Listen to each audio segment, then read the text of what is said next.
schenk dir die Sonne und den Mond und die Sterne. Ich schenk dir den Schnee und ich schenk dir den Wind.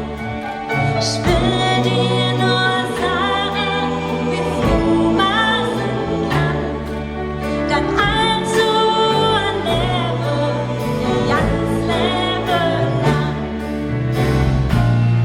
Das schönste Geschenk, was wirklich erzählt, das kann man nicht kaufen für keinen der Welt. Das ist nicht verpackt in Silberpapier, das kann jeder schenken, tu mir und ich dir. Und ich schenk dir Stille, ganz Hösch und ganz Lieb.